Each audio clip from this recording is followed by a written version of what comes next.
Давно мечтал о настоящем доме на колесах. Автомобиле, в котором можно путешествовать с комфортом. Но строить автодом только для поездок нерационально. Это скорее для богатых, а мы люди простые.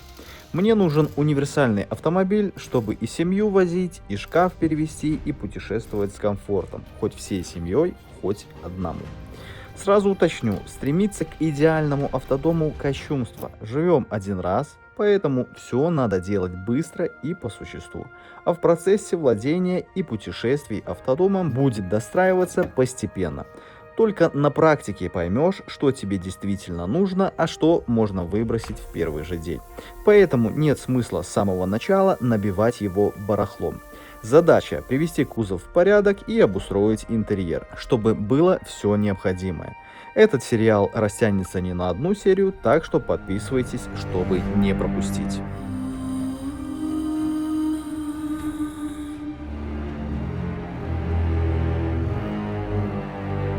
История автомобиля следующая. Был куплен осенью полгода назад. Зиму откатал как есть, специально для того, чтобы вся ржавчина вылезла и проявилась. А вылезло ее немало. Потому как при покупке автомобиль был покрашен белым баллончиком и всю ржавчину замаскировали. Но непонятно, для себя они так делали или скрыть от покупателя что-то хотели. Но уже не важно. Кто покупает, тот и решает. Но признаться честно, состояние для автомобиля 2003 года не самое печальное. Когда я его покупал, я обратил внимание на то, что кузов практически ровный, коррозия поверхностная, и именно поэтому я и решился на покупку.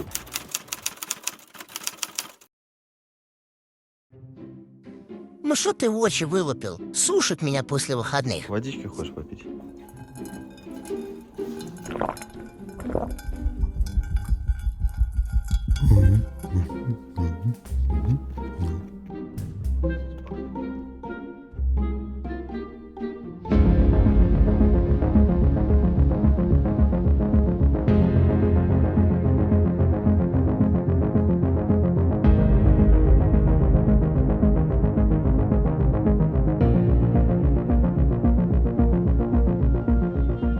Так, ну что, что-то разобрали, что-то еще нет. Хочу вам показать общее состояние кузова. Конечно же, обязательно будем песочиться. Тут надо всегда смотреть задние карманы, потому что, видите, что здесь происходит? Сюда постоянно закидывает песок, он здесь стоит, и он здесь провоцирует ржавчину. Вот. Но вроде как все неплохо. Тачку кто-то когда-то чем-то обрабатывал, похоже на мастику какую-то шляпную, потому что она, видите, трескается, отслаивается. Вот. В принципе, с нашей мастикой такого не происходит. Обратите внимание, пороги, можно сказать, идеальные. С этой стороны все то же самое. Там где-то чуть-чуть подмят спереди, но это все мелочи. Объективно прям металл крепкий, очень крепкий. Спереди арки, смотрите. Вообще не намека, просто на сварку. Понятно, что где-то что-то пробьет по-любому, так или иначе. Машина все-таки не молодая. Вот этот порог, мне кажется, самый такой подозрительный. Потому что здесь уже чипсы есть. Вот. Ну что, потиху дальше разбираем, снимаем бак, снимаем глушитель, снимаем экраны, запаску снимаем, для того, чтобы полностью, полноценно можно было все отпесочить, нормально загрунтовать и нормально обработать, чтобы в дальнейшем можно было ездить долгое-долгое время, чтобы ржавчина не появлялась и не распространялась.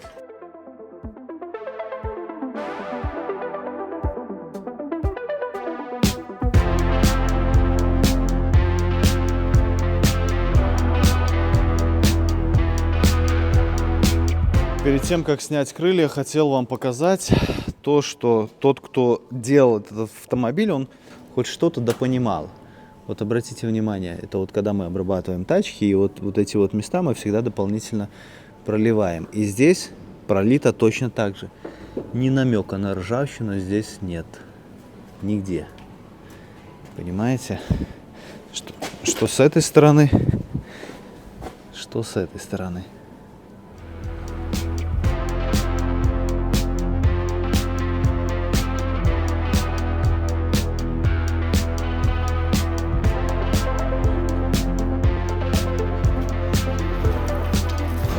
чем прикол? Что, ну, это не мастика, понимаешь? Это нормально какой-то черный грунт и жирный состав, а не вот эти вот мастичники, которые залепят, а потом это не ходит.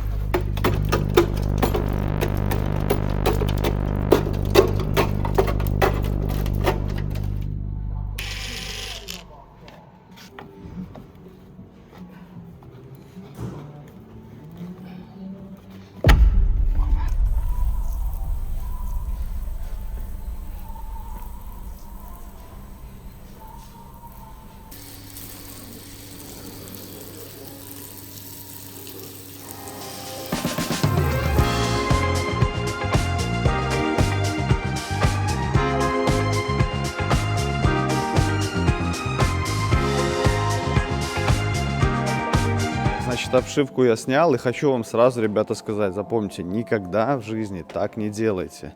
Обычную гидроизоляцию, почему так никогда не делать? Потому что, ну, нет возможности ее максимально хорошо приклеить. Видите, там вот воздух собирается. Она отрывается достаточно легко, а если собирается воздух, то это будет провоцировать конденсат. Будет провоцировать ржавление. Проще всего наклеить нормальную шумоизоляцию, она не такая дорогая, она там чуть дороже, качество будет другое. Ну и второй слой, потом я чуть позже расскажу, стоит ли вообще клеить второй слой, потому что я сюда шумочку буду проклеивать аккуратно, без фанатизма. Потом подробнее все расскажу.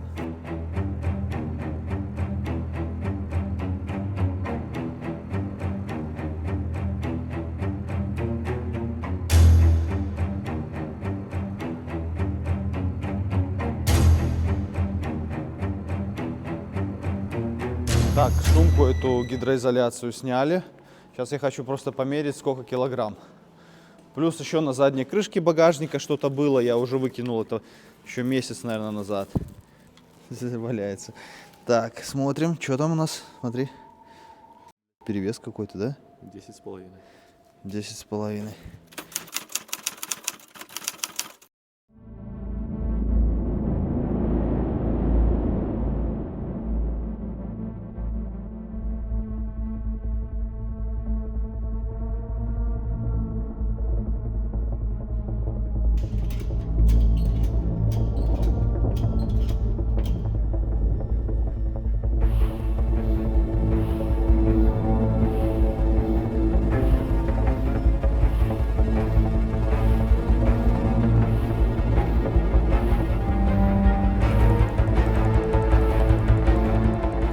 Перед тем, как снимать шумоизоляцию, соответственно, нам нужно было до нее добраться. Ты мой красавец. А для того, чтобы до нее добраться, надо было снимать вот эти ДВПшки. Состояние, конечно, у них оставляет желать лучшего.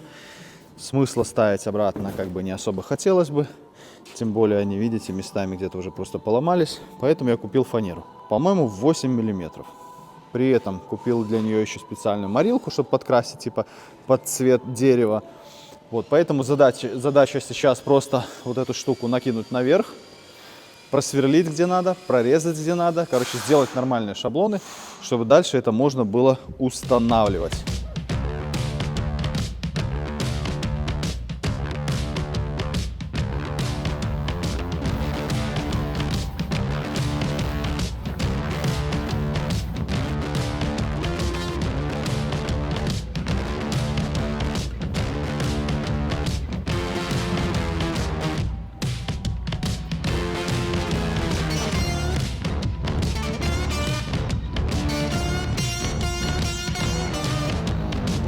Так, значит, смотрите, что заметил. Делаем вот эти обшивки. Смотрите, никогда не мог подумать даже, как маркирует. Это прям оригинальное. ВАГ, Germany, все дела. А я думал, это просто колхозинг какой-то, кто-то сделал. Пока мы занимались деревяшками, тем временем нам отпесочили кузов и удалили старый залипушный антикор и всю ржавчину, которая находилась под ним. Следом мы нанесли защитный грунт, про который я рассказывал неоднократно. Он очень хорошо сопротивляется солям и влаге, и, как заявляет производитель, что минимум на 10 лет про ржавчину можно забыть.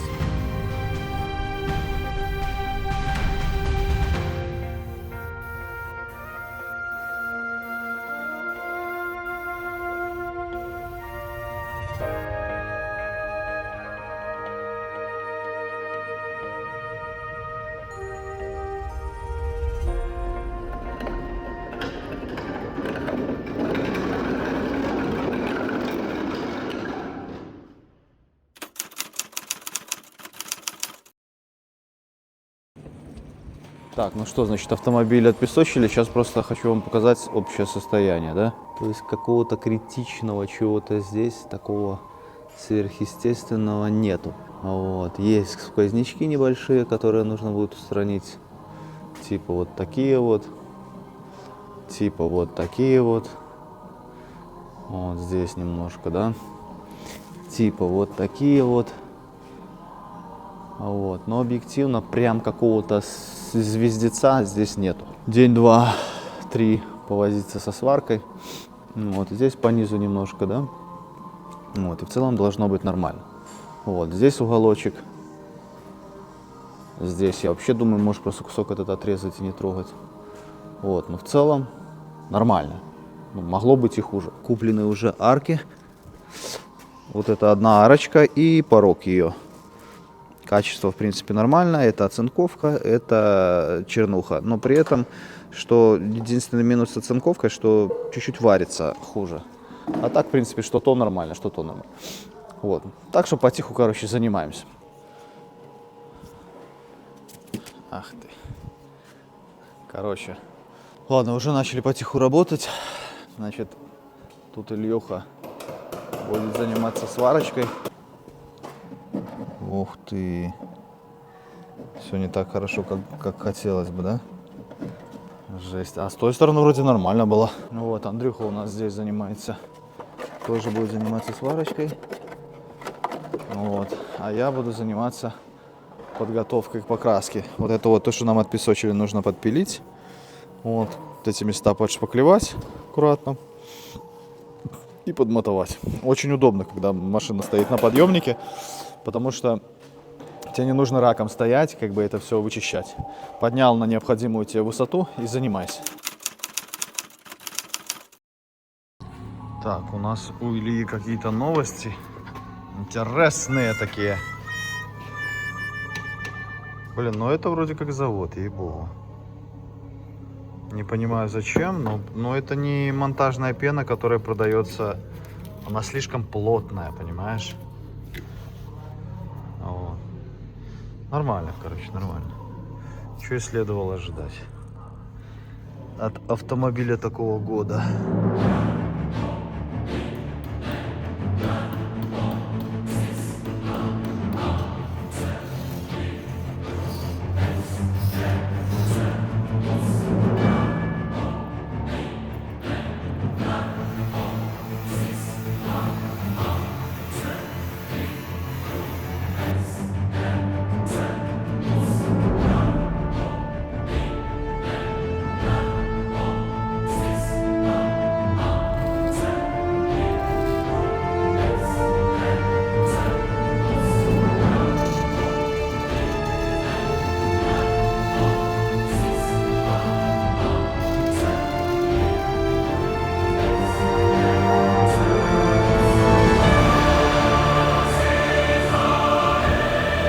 Здорово.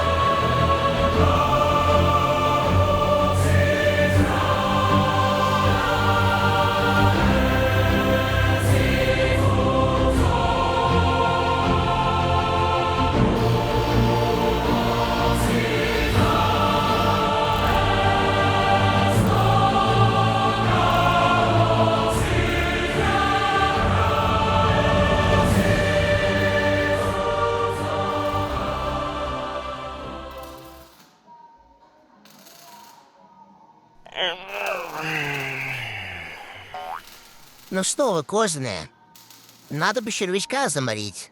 Когда уже поедем в столовку? Закажешь мне рыбки, потом мясного паштета и миску молока. Прошел еще один день. Показываю, что мы имеем. Думал, здесь какой-то жучок, тут оказалась шпатлевка. Как обычно, ничего удивительного. Вот, здесь напылил цинк. Именно напылил. Это не грунт. Вот, что еще? Какие-то места уже позамазывал двухкомпонентной мастикой. Вот, значит, порог переварен. Арка переварена. Там тоже все хорошо. Вот, дело остается больше уже за покраской. Здесь Андрюха все переварил, все усилил. Маленькая точка осталась, но я думаю, что-нибудь загерметизируем. Вот. Ильюха тут тоже сделал красоту. И в принципе за сваркой все. Вот это вот последнее вычистить, подпесочить, зацинковать. И все. И начинаем красить. Ну, начинаем подготавливать. Не красить, а подготавливать. А вот и наш герой, волшебник.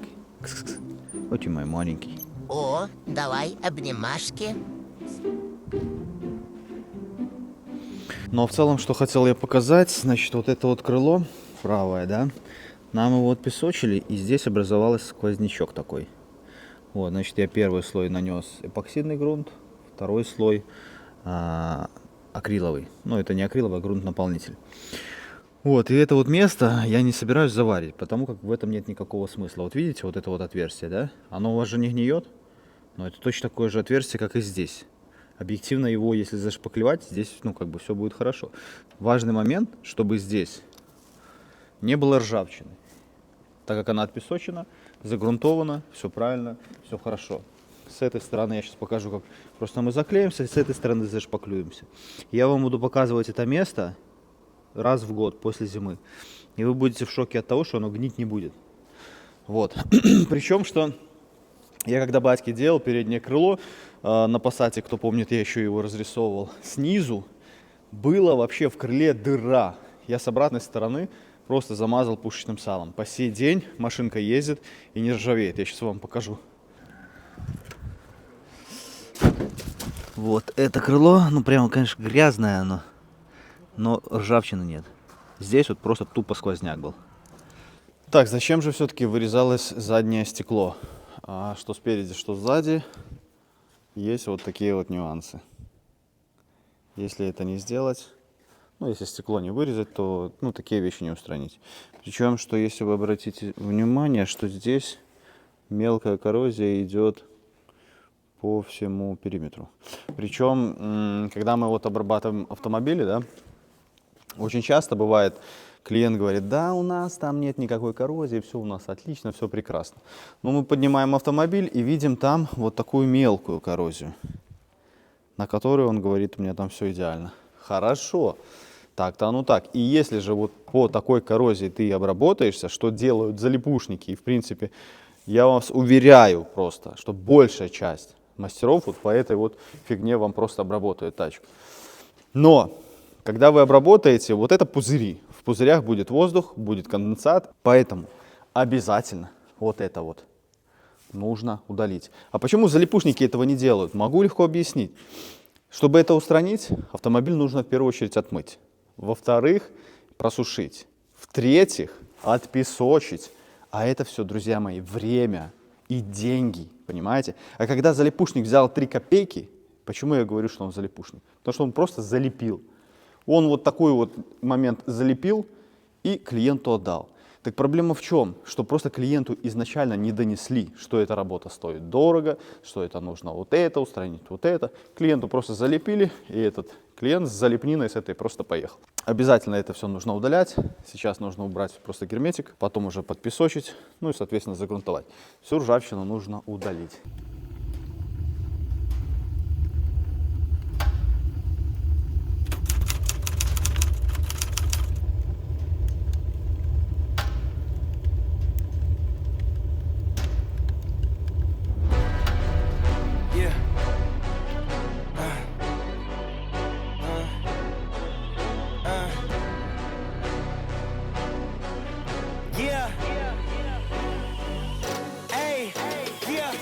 Камера, мотор, значит, смотрим, где была ржавчина. Вот это все черное, вот это все ржавчина. Вперемешку с чистым металлом, но объективно вся плоскость должна быть очищена. Вот это все ржавчина, вот это вот, видите, уже мелкое, уже покоцало. Вот здесь вот, по-моему, даже здесь, да, даже здесь, вот где белое, там вроде все хорошо. А в остальных местах это везде ржавчина. Если бы это, к примеру, сейчас не загнило, загнило через год. Ну, И как? Вот как? Какой смысл, да, как я говорю, что типа обработайте машину, и через год как бы опять до свидания. А это еще и усугубляет. Если вам еще сделают неправильно, потом это переделаю, и как всегда это дороже. Понимаете? Лично, на мой взгляд, лучше сделать один раз и хорошо, нежели по 10 раз переделать. Ну, нужно понимать, что это стоит, как говорится, дороже. Вот. Но это что касаемо вот к покраске, к антикору там, и так далее и тому подобное. Вот. И то я как делаю себе, я многими вещами могу пренебрегать. Где-то терпения не хватает, ну и объективно я сам себе могу позволить сделать не очень. Потому что как бы моя ответственность и все дела. А когда делаешь клиенту, ну прям ты обязан сделать хорошо, потому что клиент все-таки за это платит свои кровно заработанные деньги. Вот, ладно, сейчас, значит, следующий этап – это пескоструйная обработка, а потом специальное напыление защитного порошка, который при резком ударении о поверхность просто как с ней склеивается и делает максимальную защиту.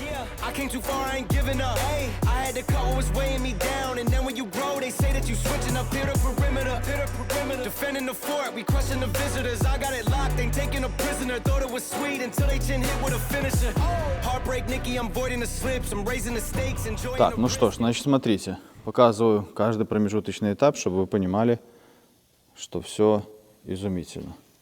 Где-то мелкие-мелкие вкрапления остаются, но как бы все это не критично, сейчас вы поймете все почему. Потому что мы будем напылять порошок, а порошок не напылится там, пока не выбьет ржавчину. Он просто еще более мелкий, нежели чем этот песок.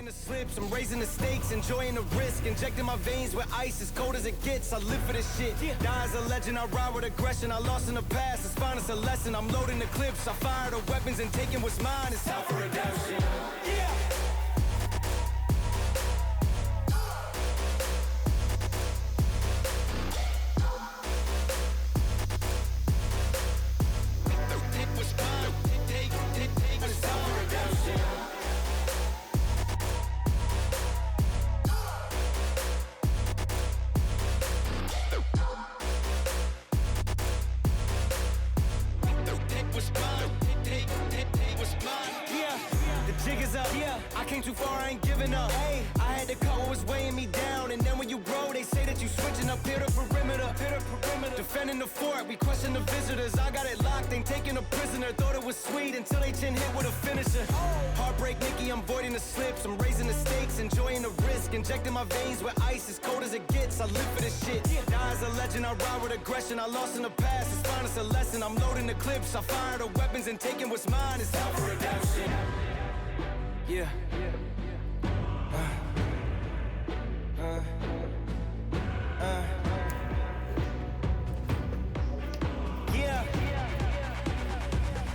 Hey.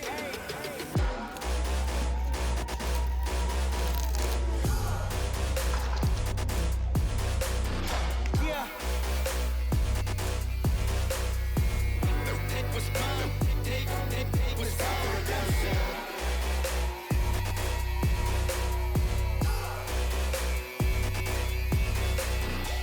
Так, значит, передняя дверь. Если можете заметить, она кривая, да? Видно. Вот здесь. Короче, шпакли здесь было просто неимоверно. Здесь немножко надо подтянуть здесь. И вот здесь она завалена прям вся. Значит, я засовываю баскетбольный мяч и беру воздух. Так. Начинаем. О, пошло. Ну, хорошо пошло, слушай. Вообще офигенно пошло.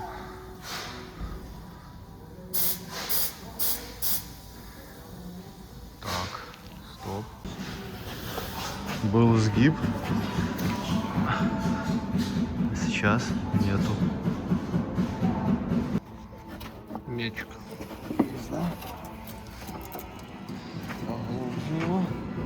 Главное, чтоб шов не раскрылся. Вот это куда страшнее. А может, конечно.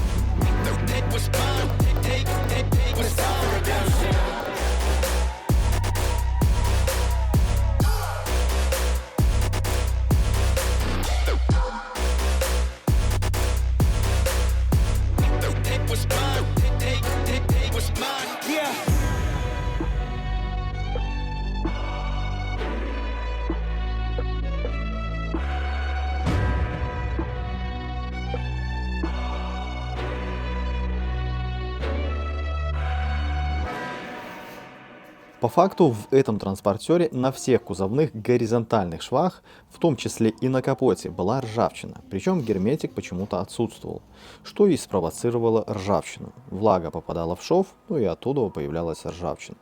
Алгоритм действует так же, как и везде. Сначала убираем щеточным кругом всю рыхлую ржавчину и старое лакрасочное покрытие. Потом песочим это дело, наносим цинк, грунтуем, ну и соответственно герметик. Герметик наносится на грунт, не наоборот.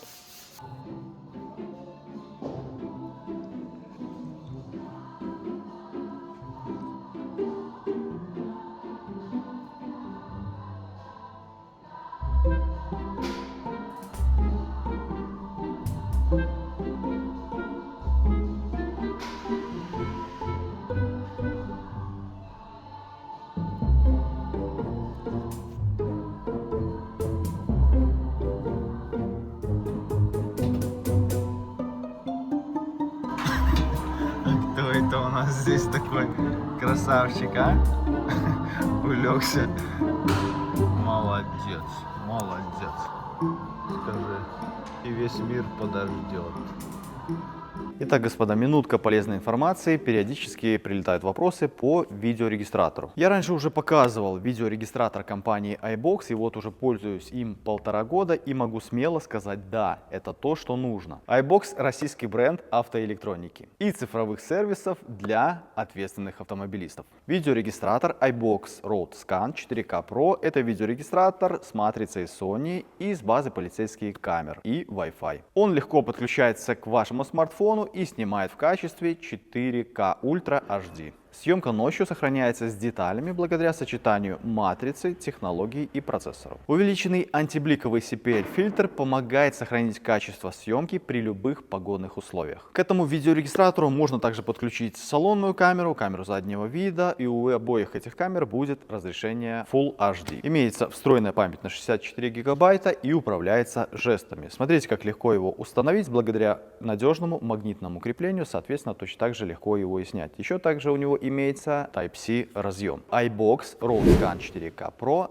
регистратор 2 в 1. Оборудован GPS-модулем и обновляет базы камер 45 стран. Есть собственное приложение iBox Assist, которое очень удобно позволяет управлять регистратором и файлами. Также имеет гарантию 18 месяцев с момента покупки и регистрации. Я считаю, что такая штука должна стоять в каждом автомобиле. А по моему промокоду скидка 1000 рублей до конца апреля. Воспользуйтесь скидкой и приобретайте классный и необходимый гаджет. iBox — умные технологии твоего пути. Ссылка в описании. Так, значит, сейчас мы занимаемся капотом. Значит, изнутри я его сейчас хочу покрасить. При этом, перед этим, загрунтовать акриловым наполнителем его снаружи. Значит, вот здесь были металлические протиры. Я их прошел кислотником. Сейчас накидываю наполнитель и приступаем к покраске. Когда мы покрасим изнутри, в принципе, с этим элементом, можно сказать, закончено. Значит, следующий алгоритм у меня. Я полностью прокрашиваю все детали изнутри, проемы, собираю автомобиль, и мы его гоним в покраску. И нам там покрасят его в трехслойку в покрасочной камере. Сам я красить не буду, потому что, честно говоря, желания особо нету. Ну и условий при этом тоже. При этом трехслойка всегда красится в собранном состоянии. Если ее красить в разборе, то как бы цвет может немножко отличаться. Поэтому сейчас занимаемся капотом. Поехали!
с дверями почти закончено. Пришло время к лобовой рамке. Значит, ничего тут прям сверхкритичного нету. Вот видно, кто-то что-то налепил, но так это или иначе нужно вскрывать, потому что, вот видишь, ржавчина уже здесь есть. Не удивлюсь, что она и здесь есть, просто ее залепили. Вот такие сколики, но это как бы все ерунда. Больше вот такие места нужно вскрывать, песочить, цинком покрывать. Вот такие места видно, что уже здесь пошло, да? Ну, с той стороны все, в принципе, аналогично. Сейчас я болгаркой сношу волосатым кругом вот такие вот вещи. Потом песочу, потом цинкую. Потом грунтую. Вполне возможно, даже сегодня... Нет, красить это я не буду. Буду красить уже нормальный маляр. Вот, моя задача подготовить. То есть, в принципе, здесь вроде как все готово. Там готово. Здесь вроде как готово. Здесь осталось немножко еще повозиться. Сейчас давайте даже проверим, что у нас тут с толщиной.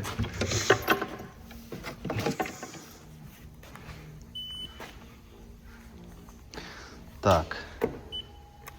840. 530. 1000 это 1 миллиметр.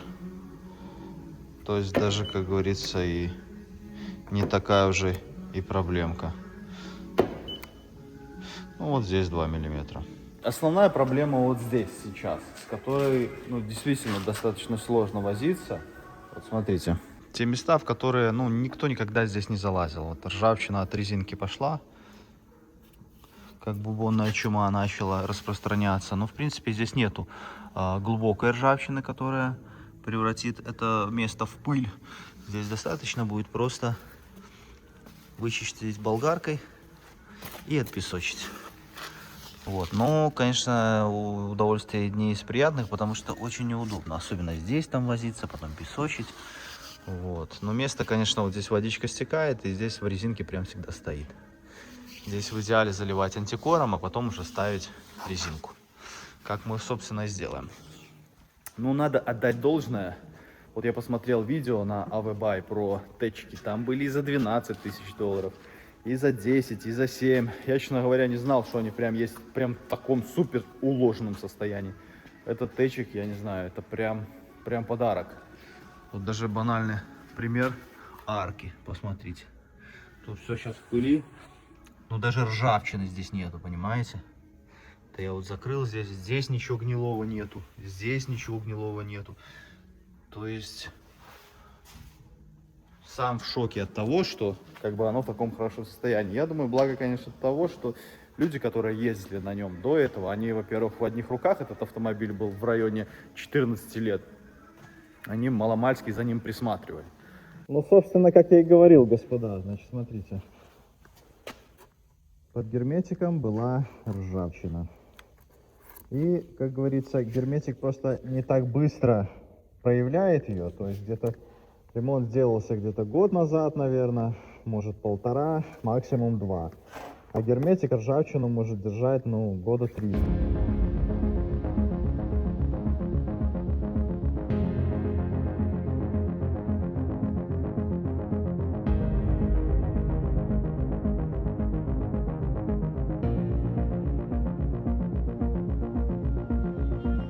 Так, ну давайте же, это я уже показал, значит, здесь тоже ржавчина, вот здесь вот, хотя вроде бы тут и было не критично, но вот под герметосом уже ржавчина, несмотря на то, что это место уже ремонтировалось. Шов вроде бы более-менее, здесь ржавчина в шве, дальше тоже все вычищено. Здесь все вычищено, и все это нужно будет песочить. Если это не песочить, а замазывать какой-то подливой, все это будет решаться только временно. Вот, здесь, видите, ржавчины не было снаружи, но она в шве есть. Вот, поэтому пришлось весь шов, весь этот безобразие, все это безобразие вскрывать, потому что по опыту знаю, вроде бы и нормально, вроде бы ржавчины нет, но ржавчина есть, просто пока не проявилась.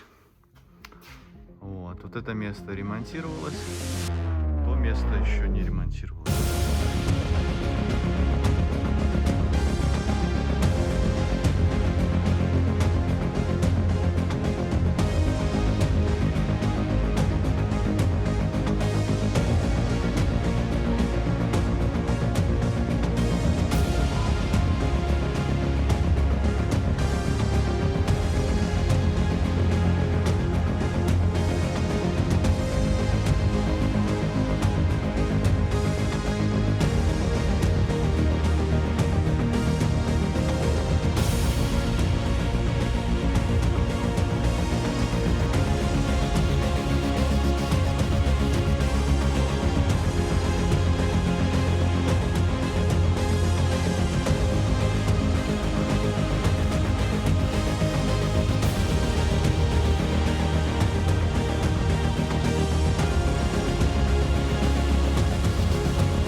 Ну что получается, после пескоструя я напыляю цинк и наносим эпоксидный грунт. Итак, значит, нанесли мы 2 слоя эпоксидного грунта. Один такой более припыльный, адгезионный, второй уже плотный. Что я хочу сказать. Эта рамка защищена от ржавчины на долгое время. Даже если здесь окончики что-то будут вырезать и повредят лакокрасочное покрытие, 5 лет ржавчина и близко не появится. Я думаю, вы встречали, когда на оцинкованных автомобилях отлетает лакокрасочное покрытие, то цинк где-то сдерживает лет 5, и вот это вот место, оно не ржавеет. Но спустя лет 5 цинк, он вырабатывается путем окисления, и ржавчина начинает прогрессировать. Так вот, если на ваших автомобилях где-то отлетит краска от цинка, я рекомендую это место просто замазать хотя бы чем-то, чтобы цинк не вырабатывался. Так вот, эта рамка лобового стекла теперь долгое время защищена от ржавчины. Ну, как, собственно, и эта пидерсия. Ну и давайте же с помощью моего толщиномера проверим, какая толщина напыления цинка. Напоминаю, что у завода что-то в районе до 20 там, микрон. Ну, конечно, у них горячее цинкование, у нас это, я не знаю даже, как его назвать, холодное, не холодное, но не важно. Важно, что цинк присутствует на поверхности, и сам толщиномер нам заявляет об этом. Параллельно была зашпатлевана и загрунтована дверь, которую мы выравнивали. Я использовал предпочтительно алюминиевую шпатлевку специально для того, чтобы она никогда не лопнула. Да и в принципе у меня тут будет максимум 1-2 мм. Ну, на всякий случай я поясню. Алюминиевая шпатлевка приближена к температурным расширениям и сужениям металла. Зимой металл сужается, летом расширяется. И когда вы видите трещину, это не гнулся металл и она лопнула. Это металл расширился, а шпатлевка нет. И металл сузился, а шпатлевка нет. И в этот момент вы видите трещину. Итак, с дверью, распашонкой все те же проблемы. Под ручкой собирается песок, песок от вибраций перетирается, лакокрасочное покрытие страдает, ржавчина появляется. Устраняется это все точно так же быстро, мы это песочим. Если вы это будете какими-то щетками удалять, потом подливой козы, ребята, это все будет на год, на 2 максимум, даже 2, наверное, нет. После первой же зимы все вылезет обратно. Далее мы напыляем цинк. Сейчас я вам покажу и продемонстрирую, что он также здесь присутствует. Далее я наношу кислотный грунт и грунт акриловый. Почему кислотный? Потому что здесь я не планирую шпатлевать. Здесь я сразу загрунтую. Потом, когда грунт высохнет, я просто это перемотовываю и поверху крашу. Залог любого успеха — сделать все нужно быстро. Если ты будешь это рассусоливать, то, как говорится, и успеха там не будет никакого.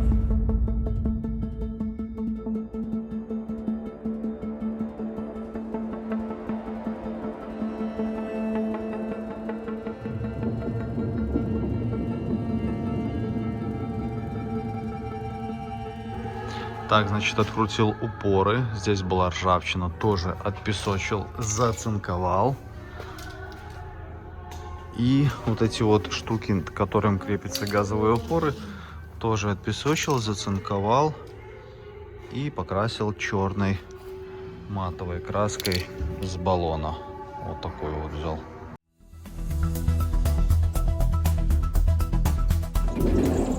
Успей поучаствовать в уникальной сделке. Дром еще может выкупить твой автомобиль за 3 миллиона рублей, даже если она стоит значительно дешевле. Напоминаю, чтобы поучаствовать, необходимо подать объявление на Дроме о продаже своего автомобиля до 23 апреля. Каждый день с 16 марта по 24 апреля Дром случайным образом определяет, кому предложить сделку на 3 миллиона рублей. Чтобы помочь другим, ставь лайки в объявлениях. Каждый лайк увеличивает вероятность на участие в сделке. Иди на Дром по QR-коду или по ссылке в описании и получи возможность заключить сделку.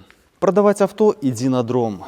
Все подробности об условиях и участии в описании.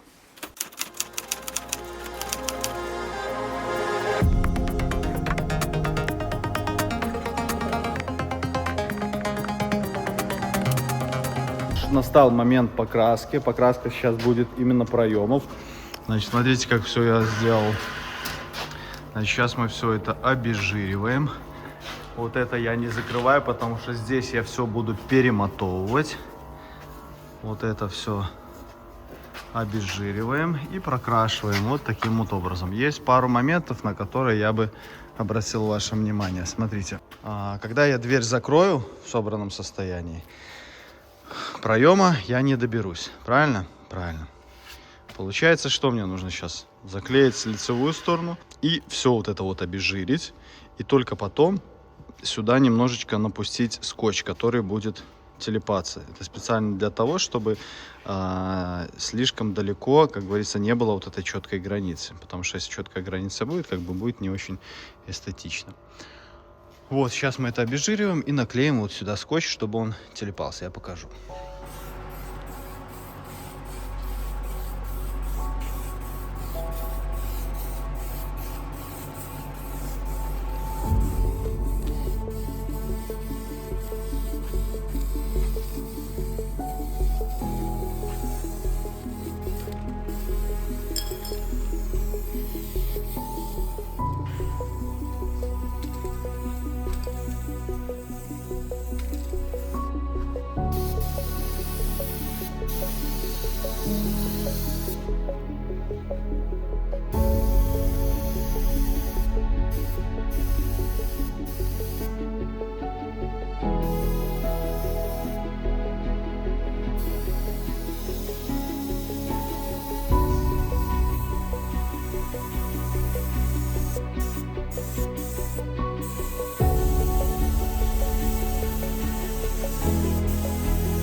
Так, значит, беленькая база, краска B10. Все, значит, ой, что-то камера засралась. Значит, смотрите, трогаем грунт. Абсолютно высох, но не во всех местах. Там еще по низу порогов, что хотел показать. Вот смотрите, вот для чего я подклеивал скотч, чтобы была вот такая вот нечеткая граница. Мусора много, на проемах ничего страшного, потому что вылетает с крышки, короче, это надо все разбирать, тут же все песочилось, песка летит нормально. Ну, ничего страшного, это все ерунда. То же самое здесь, видите. А сейчас я нанесу базу лак, и она залезет вот сюда под границу. Потом я это все расклею, здесь аккуратненько подпилю, и все. В принципе, как бы можно было со скотчем не заморачиваться, но я что-то решил заморочиться. А так, по факту, можно даже и не заклеиваться. Просто ты наносишь базу, краска попадает на, к примеру, старое лакрасочное покрытие, и потом ты уже перемотовываешь старый какой-то грунт, лакрасочное покрытие, и прям доводишь до вот этого вот кантика. И потом уже навешиваешь все элементы, снутри заклеиваешься и красишься. Это я все чуть позже покажу. Ну, как бы сильно с заклейкой можно и было и не заморачиваться. Главное было стекла позакрывать. А те места, которые ты будешь еще красить, будешь перемотовывать, их можно было вообще оставить прям как есть. Даже не заклеивать. Вот. Ну что, наносим базу и двигаемся дальше.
Так, значит, красил я в субботу, сегодня уже у нас понедельник. Вот, полирочек мне еще пришел. Вот сюда вот он будет устанавливаться. А вот, сейчас задача все это собрать. для того, чтобы подготовить, ну, перетереть, по факту оно все подготовлено, и отдать в малярку. Вот, значит, здесь все четко, все красиво. Пыль обязательно должна присутствовать. Пыли не будет, значит, это не покраска гаражная.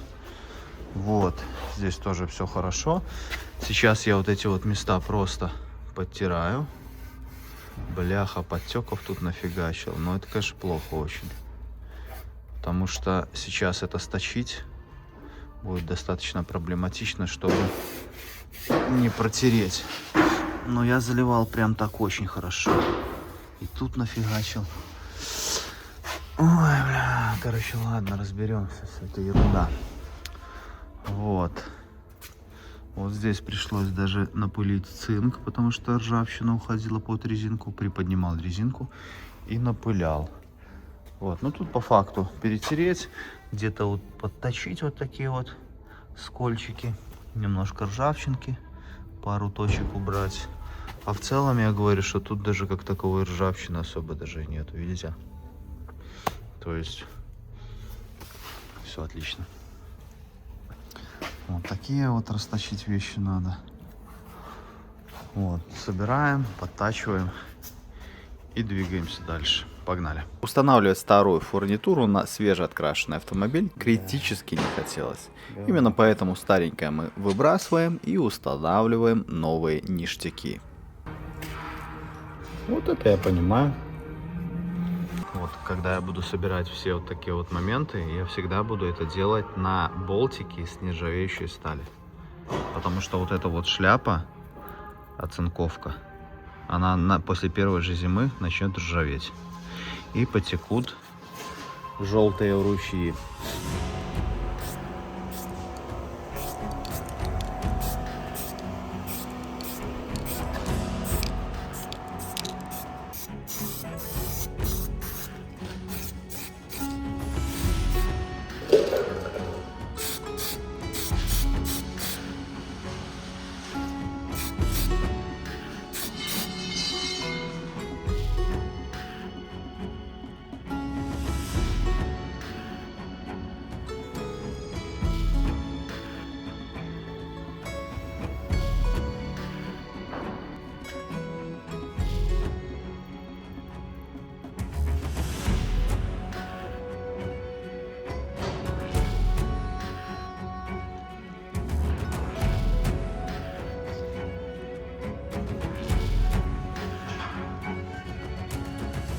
Так, уже начал потиху собирать автомобиль. Значит, накинул капот, накинул крылья. Как всегда, конечно, уже что-то покоцал. Здесь немного сколол краску. Там уже что-то промазал, но понял, что, конечно, зря, потому что крыло придется снимать, и там же все это обрабатывать. Но не суть. Значит, накинул, пока двери не накидываю, потому что хочу перемотовать полностью 500-кой. Раз, перемотовать 500-кой 2. А потом уже накинуть двери и перемотовывать все остальное. Покрасил вот эти штуки, покрасил вот эти штуки, почистил вот эти штуки. У батьки с Пассата снял, батька, правда, не знает, ну, как бы, я думаю, он и не заметит. Ну, не суть. Значит, на двери повесил вот такие штуки. Это гофра рулевой рейки с автомобиля, с какого, честно говоря, не помню. Сейчас нажму на паузу, найду. Вот, вытащил с мусорки, значит, лимфердер, номер деталей есть. Ничего странного нету, вот просто вставляем между вот этих вот двух ребер. Вот здесь я вставил, почти идеально стало. Ну и вторую часть ставим уже со второй стороны. Поставил здесь такие быстросъемы пополам, потому что все было на скрутках.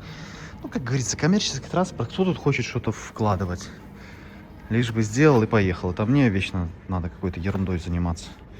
Вот, значит, все пока временно, болтики временные, буду ставить с нержавейки. Дверь эту уже поставил. Открывается, закрывается просто изумительно. Чуть-чуть поскрипывает ролик. Я показывал, что с нержавейки поставил пластину. По этой пластине катается прекрасно. Почему поставил пластину? Потому что когда ты загрунтовал вот здесь, ну, твой ролик бегает, он все здесь царапает, и как бы песок перетирает, опять начинает все ржаветь. Сейчас этого не будет. Но перед этим я нанес герметик напыляемый. Просто пальцем его намазал. Потому как двусторонний скотч этой пластины Вот к такой поверхности никогда в жизни не приклеится. Просто хоть убейте, никогда он не приклеится. Вот, поэтому я нанес герметик на него, подождал полчаса, потом приклеил пластину. И сейчас все просто прекрасно. Вот смотрите, как закрывается, открывается. Порка Путана, дубль 2. На камеру не хочет. Как блестит, а? Как блестит. Здесь все, пушка-гонка. Зазоры все отличные. Повозиться трошки пришлось, но как бы ничего критичного в этом нет. Сейчас вам покажу, как регулируются петли в двух словах. То есть, как регулируется зазор, я бы даже сказал. Все просто. Значит, вот здесь вот есть болтик, он регулирует дверь вглубь, если вам что-то не нравится. Вот эта петля, она регулирует дверь как в высоту, то есть если у вас кант не соответствует один второму, то вы можете ниже, выше и вглубь, соответственно. Зазор вот этот относительно борта. То есть глубже дверь сюда. И, соответственно, это 2. И вот эта вот регулировка, и вот эта регулировка. Вот это регулирует дверь вглубь, либо наружу. Вот это вот туда-сюда. А вот это вот вниз-вверх дверь. Вниз-вверх. Все, других регулировок нету. Все элементарно просто. Повозиться чуть-чуть. И у вас будет вот такой результат. Здесь зазор. Ну, в заводе, наверное, даже такой не был, как у меня. Все почему? Потому что работают профессионалы. Вот видите, у меня вот гадюшник, да, вот здесь, там. И вот понимаю, что мне сейчас нужно что-то перетирать, что-то подготавливать под покраску. Но что-то не хочется. Я сразу анализирую, а почему не хочется? А вот вам я скажу так, пока у вас здесь гадюшник, вам здесь неприятно что-то делать. Как только вы убираете вот это вот все, выставляете автомобиль удобно, и главное, очень главное, чтобы свет был. Если свет падает на автомобиль, то именно в этот момент вам ровно, приятно и кайфово работать. Первое — свет. Второе — это порядок. И третье —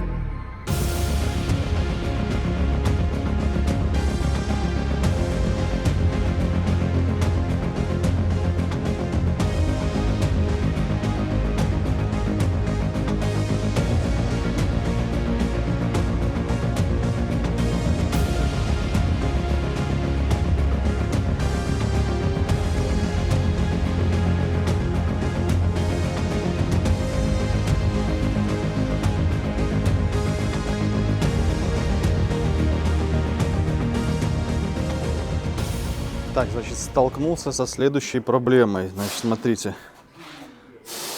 Ну, я как бы смотрел шов вроде бы и без проблем, но когда начал уже автомобиль перемотовывать, обратил внимание, что на отблеск, ну, как бы сейчас этого уже не видно, есть такие небольшие пузыречки. И эти пузыречки, это была самая настоящая ржавчина. Именно поэтому вот отсюда это все начиналось.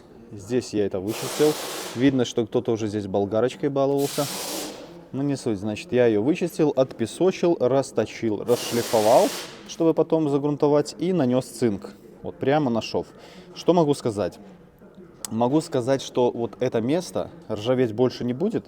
А ржавчина, если и будет, потому что в глубине она прям там есть, эта ржавчина будет вовнутрь уходить. То есть наружу она не вылезет долгое время. Ну, конечно же, в идеале было бы и сюда залезть, но вроде бы все хорошо, что туда лезть. Потому что здесь я уже смотрю, и очень шов такой тоненький, и герметик оттуда уже очень тяжело выколупываться. А здесь он прям, можно сказать, выпадал сам. Вот, поэтому как бы решил его. Дальше здесь цинк не вижу смысла наносить. Как правило, его лучше наносить вот те места, где вот прям очень подвержены гниению. Здесь, как правило, на ровных местах ржавчина бывает в исключительных случаях. Если какой-то скол там, но это мелочь. Все, сейчас наношу эпоксидный грунт, потом все это наношу герметоз, и потом нанесу, скорее всего, либо грунт-наполнитель, либо акриловый. Ну, посмотрим, короче.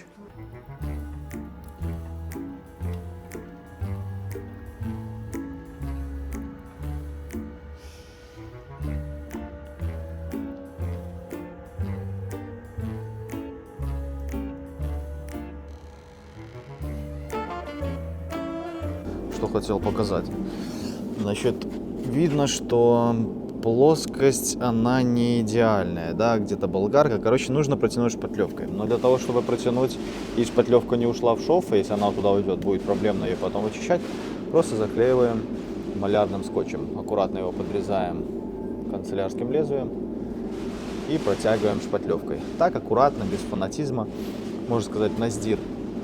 Протянем какой-нибудь финишкой и потом сразу же это уберем и пальчиком протянем. Все, после этого еще загрунтуем, и я думаю, можно будет уже грунтовать и красить.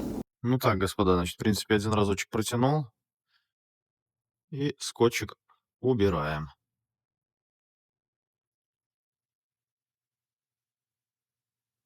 Все, каких-то проблем здесь не обнаружено. Можно даже еще вот эти убрать неровности. Все, машинка это все уберет, потом закинем это герметосом, загрунтуем, и все. Элементарно. Так, значит, господа, сейчас заклеиваем автомобиль уже, так? Значит, крышку заднюю заклеил, ничего здесь критичного нету. Скотч клеится на отворот, сейчас просто покажу, как это выглядит наглядно. То есть я проклеиваю один скотч к кузову, и потом к нему проклеиваю второй скотч, видите? Отворачиваю, прикрепляю. И так прохожу по всему периметру двери. Здесь вот чуть сложнее, но тоже все это делается. Сейчас я наглядно покажу, как дверь закрывается, и проем, в принципе, становится тем, что нам нужно. Главное, что убедиться, что здесь все проклеено. Все, дверьку закрываем. А вот это, конечно, хреново, то, что она не закрылась. Ну ничего, сейчас ее толкнем, она закроется. Есть. Вот. Видите, да? Тут у нас небольшой зазорчик, а тут все приклеилось. Приклеилось все даже очень хорошо. Все, здесь мы еще это запихнем вовнутрь чуть-чуть, и будет то, что нужно. Короче, бетон пришел уставший с работы, даже не жравший, разулся и лег спать. Даже телек не включал. Все, лег греться. С ночной пришел. Где-то уже куролесил там. Ну ладно, не будем тревожить, пускай спит. Автомобиль готов к покраске. Значит, соорудил вот такую конструкцию для спойлера, чтобы красить было удобно. На гадюшник не обращайте внимания. Мне кажется, наверное, в малярке много у кого в процессе. Прямо перед покраской такое. Выгоню машину в покраску, тогда уже и буду заниматься. Значит, что потрачено по времени? А по времени потрачено 2 недели. Честно говоря, планировал за 1 неделю подготовить, потому что мне показалось только поверхностная коррозия. Все это быстренько сделается, но, как всегда, нет. Где-то ты начинаешь готовить элемент, видишь небольшое вздутие. Вот как такие вот моменты, в самый-самый последний момент ты их замечаешь. Вот такие моменты, типа шов, там какие-то маленькие пузыречки. Ты начинаешь их вскрывать, растачивать, начинаешь удалять ржавчину пескоструем, потом цинковать, и все это растягивается, как говорится, еще на день. Вот. Так что как-то так. В принципе, пока результатом доволен. Лично, на мой взгляд, за 2 недели это все равно достаточно быстро. Вот, потому как я помню раньше, когда я работал с клиентами, я красил тачки, там и по месяцу, и по 2 было, а тут как-то все так быстренько, поэтому 2 недельки для буса это просто подарок. Как бы могу и ошибаться, но вы напишите, так как вы уже поопытнее, потому что я уже давно, как говорится, не занимаюсь покраской. Вот, так что двигаемся дальше, погнали.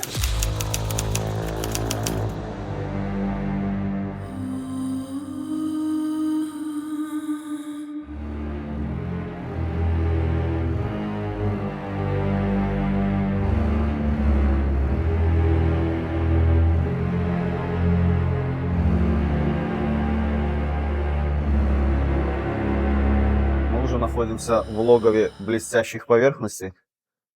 Вот, Егор сказал, что вот где-то тут что-то блестит, где-то там, чтобы я это домотовал, чтобы получилось потом по итогу все красиво, ничего оттуда не отвалилось. Для меня это говорит только о том, что человеку, как говорится, не все равно, насколько качественно будет сделана работа. Для него это важно. Именно поэтому мы как говорится, сюда и обращаемся постоянно. Ты видел, Егор, здесь немножко протирчик, надо будет подгрунтовать это. Ну да, с баллончика для протиров все сделаем. Ну. Кстати, если такие протиры не убирать и красить серебро, то в этих местах может серебро потемнеть. Пойдет химическая реакция серебра с металлом, начнет окисляться, наверное. Типа окисления, да. понял. Сейчас, короче, что, мы обклеиваем тогда все это дело? Да, колеса закрываем, Да. И начинаем. обезжириваемся Мгм. и будем красить. Да, давай тогда, погнали.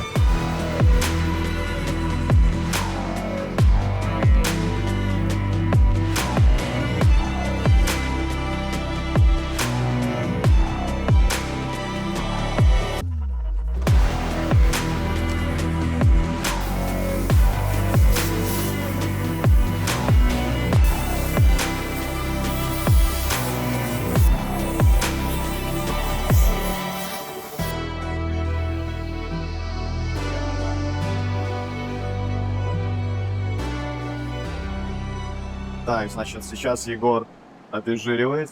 Сейчас он проходит водно-спиртовой.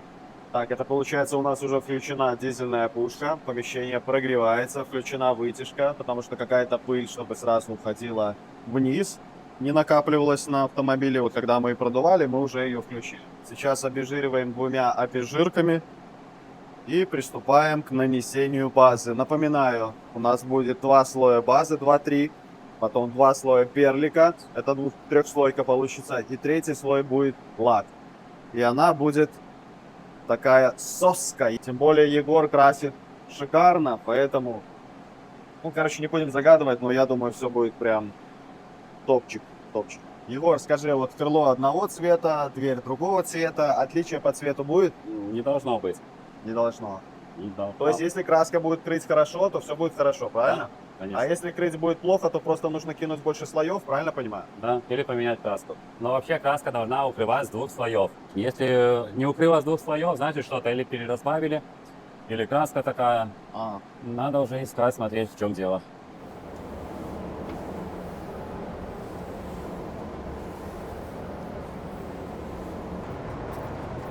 Это уже вторая обезжирка сольвентная пошла.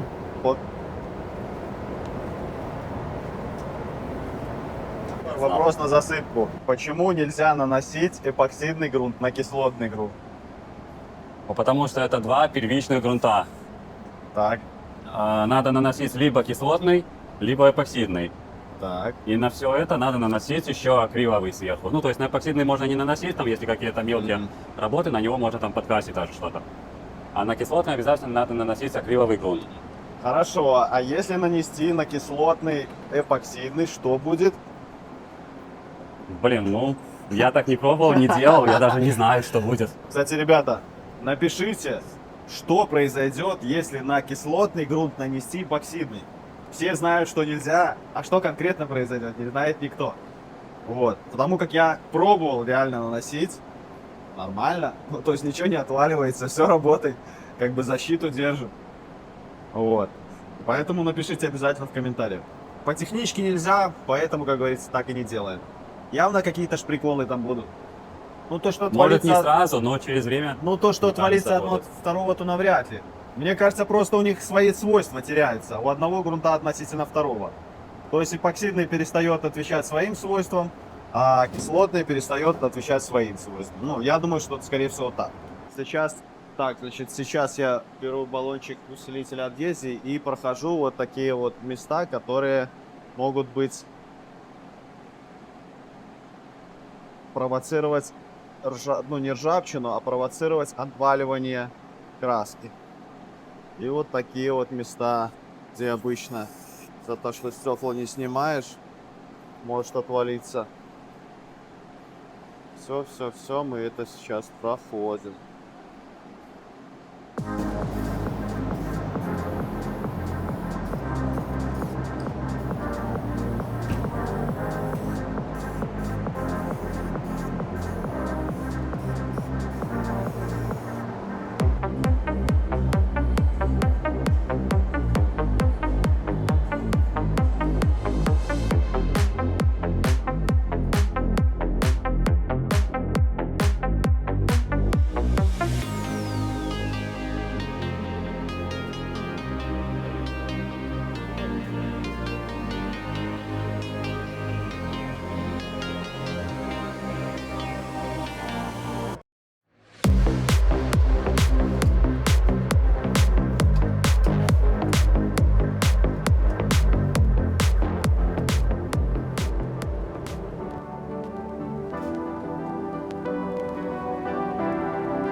давай.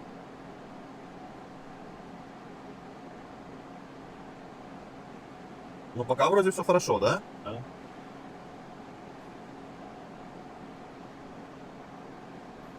Тут вроде нормально. Проблесков нет никаких. И тут вроде нормально. Вот как будто вот здесь что-то, да. Может, ты просто как бы тонковатый слой пошел. Ну да. Так, сейчас нанесем еще последний слой базы. Перед этим проходим липкой салфеткой, чтобы удалить пыль, какие-то нюансики. На капоте там пару непонятных вещей появилось, я вам сейчас покажу. О!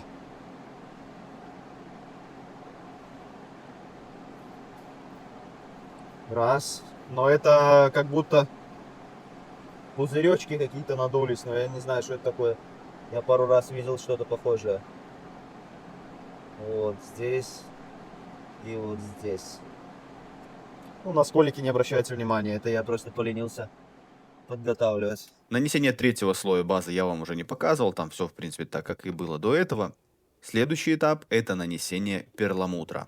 Один очень важный момент, что базу нужно хорошо просушить.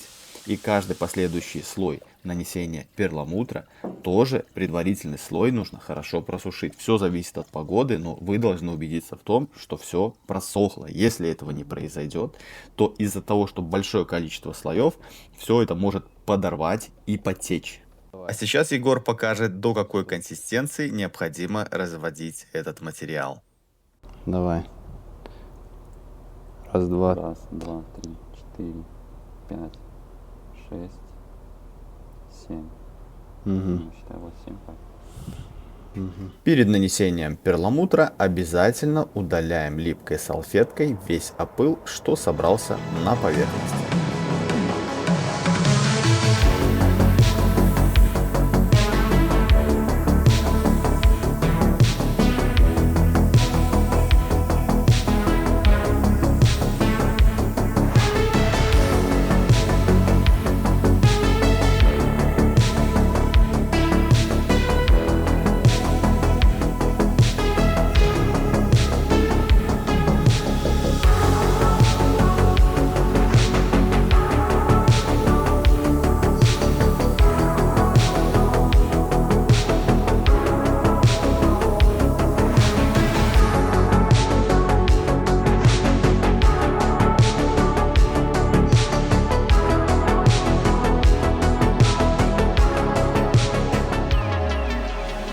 Вот, кстати, ребят, хотел вам показать хороший очень пример, да? Бэшка тут стоит, ее когда-то обрабатывали вот мастикой, да?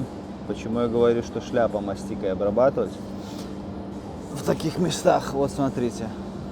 Когда ты обрабатываешь вот отсюда, неужели ты сюда долетишь? Конечно же не долетишь. И что? Там, где есть мастика, ржавчины нет. Там, где ее нету, оно ржавеет. То же самое и здесь, видите?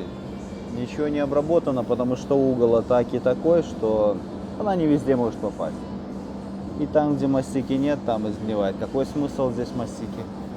Никакого. Именно поэтому мы мастикой тут не обрабатываем. Мы обрабатываем своим составом, который имеет расползающий эффект, который не течет, не воняет и очень хорошо сопротивляется ржавчине и влаге, что самое главное.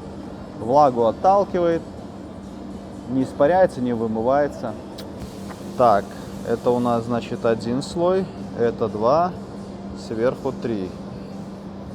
Пошли, да, под фонарик посмотрим. Ну, отличается, да, но прям не могу сказать, Сбоку будет видно. Вот так вот, не да, могу еще сказать больше. прям конкретно, что именно. 3 слоя, да? Вот сбоку, если смотри, есть, вот видишь, вот так вот. Да, да, да. Есть отличие. Ну, на камеру, конечно, такое споймать, это такое себе. Так, значит, лачок намешали. Разбавителя 10%. 2 слоя будем наносить.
господа, значит, на следующий день мы заходим в покрасочную камеру.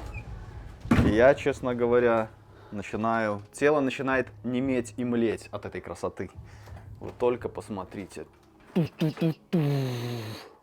Ну, понятное дело, что камера жемчуг прям идеально вам не передаст.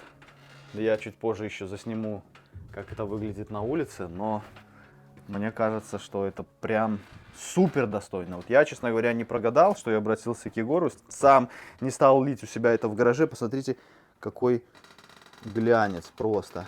Влил. Просто потрясающе. Ай-яй-яй-яй-яй, да ты шо, угораешь? Просто божественно. Спойлерочек, смотрите какой. Ай-яй-яй. Ну, я как бы скажу честно, что я вчера просто уже видел. Я уже тут орал на всю камеру, как это восхитительно. Косяков скажу, что нету каких-то, ну, то, что в ответственности Егора было. То есть ни подтека, ни подрыва, тут ничего нету. Единственное, мои подготовки где-то, скольчики где-то, еще какие-то нюансы там. Так, значит, сейчас будем вопросы задавать Егору, потому что... И, кстати, даже сухарь ушел, ты видел? Ну, растется, Нету сухаря. Класс вообще, блин. Ну, Отлично. вообще пушечно просто. Ну, вы посмотрите, ёпрс, это как это вообще возможно? Просто кто сталкивался с белыми цветами, все знают, что когда ты наносишь белый, ты не видишь, как он перекрывает, когда ты перлик. Ну, короче, ты уже просто наносишь его на автоматизме. Так, значит, вопросы к Егору. Егор, скажи, сколько у нас ушло материала на это все? Сколько краски, сколько сериалики? Материала у нас ушло 4 литра белой краски. Так. И где-то... А банка, говори банками. 2 банки густой. Угу. Перламутра у нас сколько тоже? 2 банки. Ну, чуть меньше, наверное. Это было 2 слоя белого полных Мгм. и перламутра 3 слоя. Угу. Так, И и лака 2 полных слоя. Я понял. Скажи, потому что люди будут по-любому спрашивать, сколько ты будешь брать, ну, допустим, за простую покраску буса, к примеру, такого, либо коротыша, либо вот с трехслойкой, потому что как бы... это Ну, гораздо если сложнее. берем обычный цвет, то где-то от $200. Если какой-то такой перламутр или эффектные цвета, там можно спокойно 300 говорить, от 300. Это с обклейкой, без обклейки, как там это вот всё работает? Ну вот если такой вот буст, то с обклейкой. Так, хорошо. И также вы при этом еще и подготавливаете автомобили, и Да, полная разбираете? покраска, разборка. Хорошо, а сколько бы ну хотя бы примерно, давай, низ, вот такая подготовка, вот с покраской, со сборкой, разборкой, со всем этим стоило бы? Ну смотри, такая подготовка, как твоя, наверное, стоила бы там от $3000. Ну, я, в принципе, людям вчера так и говорил, что так оно. Да, если надо уже Это с качественно- материалом, да, получается? Я понял. Да, если надо уже более-менее там качественно что-то сделать, смотреть какие-то моменты. То есть ты сейчас засрал мою подготовку, да? Ну, как бы хозяину нравится, это уже хорошо. Не, ну в целом я считаю, что за 2 недели нормальная подготовка. Просто, опять же, вот такие косяки, если сделаем мы клиенту, то Ну, клиент нет, будет ты на что, них как она бы мне не за них пройдет, спрашивать, не да. пройдет. Я, к примеру, покажу, что я вот тут растачивал, видите? И у него немножко не тот, как сказать, не та форма. Я просто расточил, а нужно было больше расточить, либо подшпаклевать, как бы, ну я оставил так. Ну отлично, отлично тогда. И объясни, почему такая покраска, вот как это стоит чуть дороже, потому что по времени сколько это Времени у заняло? нас сколько ушло? У нас часов 6, наверное, ушло все покраска. Ну начали мы где-то в 11, да? Да. Может В даже 11 чуть закончили, раньше. наверное, часа В 4, по-моему. позже. Даже позже. Позже чуть. Ну, получается, ну считай, целая почти рабочая смена. Да. Так что, господа, имейте в виду, это вам не просто покраска. И, честно говоря, когда я видел, когда Егор красил, я просто понимаю, что это за труд. Я кайфовал от того, что человек сейчас работает, и я могу за этим просто наблюдать. И понимал, что мою машину делать. И, честно, ну, мое мнение, что лучше отдать какое-то количество денег за вот чисто облив такой, даже если ты сам подготовил, потому что вот сейчас я подхожу к машине, я максимально кайфую. А если бы я красил это у себя, я представляю, что там из-за плохого освещения, что бы могло быть. А тут все, ну, просто на высшем уровне. То есть нету даже никакого, ну, вы посмотрите, просто какой глянец, ну. Просто божественно. Я не могу других слов подобрать. Просто божественно. Так что, ребят, рекомендую, ссылочки оставлю в описании.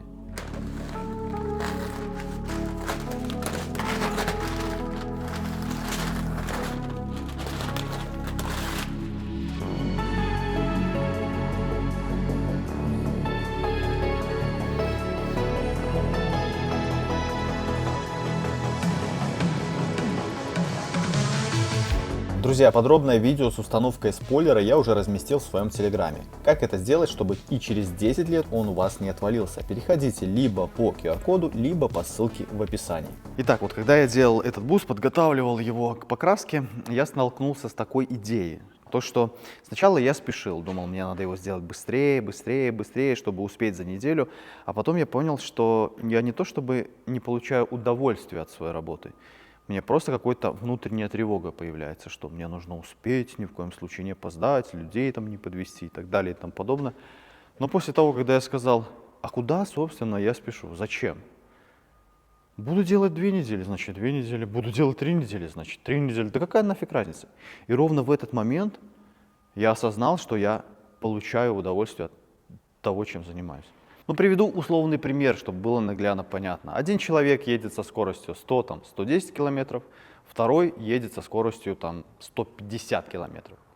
Тот, кто едет 110, согласитесь, он успевает и что-то по сторонам посмотреть, получить от этого удовольствие, особенно когда ты путешествуешь. Как правило говорят, когда ты путешествуешь, вообще нет никакого смысла спешить, тогда ты вообще не получаешь удовольствия от путешествия. И тот, кто постоянно несется, он обгоняет кого-то, притормаживает, пропускает, злится.